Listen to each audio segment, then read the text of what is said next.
এই সরকার মনে করছে যে তারা ক্ষমতায় চলে গেছে, আর কিছু লাগবে না। বাংলাদেশে প্রতি বছর বন্যা হয়, সাগরে নিম্নচাপ হয়, ঠিক কিনা বলেন? নিম্নচাপ হয়, দেখা যায় যে আসমান খুবই ভালো, রৌদ্র আছে, 3-4 দিন কোনো মেঘ বৃষ্টি নাই, হঠাৎ করে ঝড় তুফান শুরু হয়ে যায়, হয় কিনা? সরকার মনে করতেছেন ক্ষমতায় চলে গেছি, এই তো গেছি, আর কিছু হবে না। কিন্তু আমি হুঁশিয়ারি উচ্চারণ করছি, বঙ্গোপসাগরে নিম্নচাপ অপেক্ষা করছে।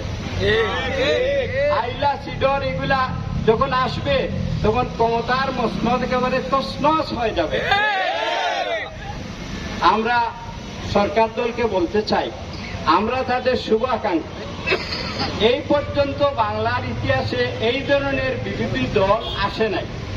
সরকারি দল বিরোধী দলের প্রশংসা করতেছে, এমন একটা বিরোধী দল পাইছে।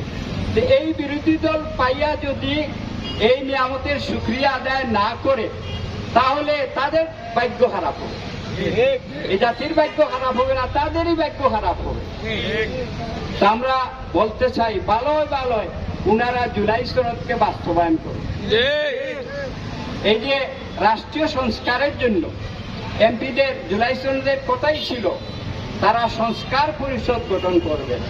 তারা বলতেছেন সংশোধন 100 বছর সংশোধন করলেও সংশোধন শেষ হবে না। এই জুলাই সনদের মুখ্য কথা 1 নম্বর দাবি ছিল রাষ্ট্রীয় সংস্কার হবে। ক্ষমতার মসনদে চিরদিন কেউ থাকবে না, এটা কোনো বাপদাদার সম্পত্তি নাই, মৌরসী সম্পত্তি নাই যে সব সময় থাকতে হবে। এই জুলাই আন্দোলন অভ্যুত্থান হয়েছিল সংস্কারের জন্য।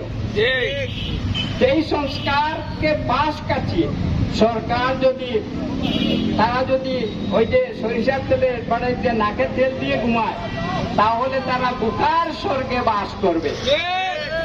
আমরা হুঁশিয়ারি উচ্চারণ করতে চাই তাদের জন্য, তাদের শুভাকাঙ্ক্ষী হিসাবে বলতে চাই, আপনারা ক্ষমতায় থাকতে হলে জুলাই সনদকে বাস্তবায়ন করুন, নতুবা জনগণ আবার ফুঁসে উঠবে, আবার কালবৈশাখী জোড়ের মতো আসবে। নজরুল ইসলাম বলেছিলেন, তোরা সব জয়ধ্বনি কর, ওই নতুনের কেতনুরে কাল বৈশাখীর ঝড়। আমি সরকারদেরকে বলতে চাই, কাল বৈশাখীর ঝড়ের অপেক্ষা করবেন না, এর আগে আপনারা এই সংস্কার করুন, জুলাই সনদ বাস্তবায়ন করুন, আপনাদেরও কল্যাণ হবে, জাতিরও কল্যাণ হবে।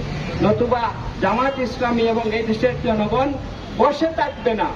ইনশাল্লাহ সমস্ত অন্যায় বিচারের বিরুদ্ধে জনগণ উপযুক্ত ব্যবস্থা নিবে এবং জনগণ তাদের অধিকার ফিরিয়ে আনবে।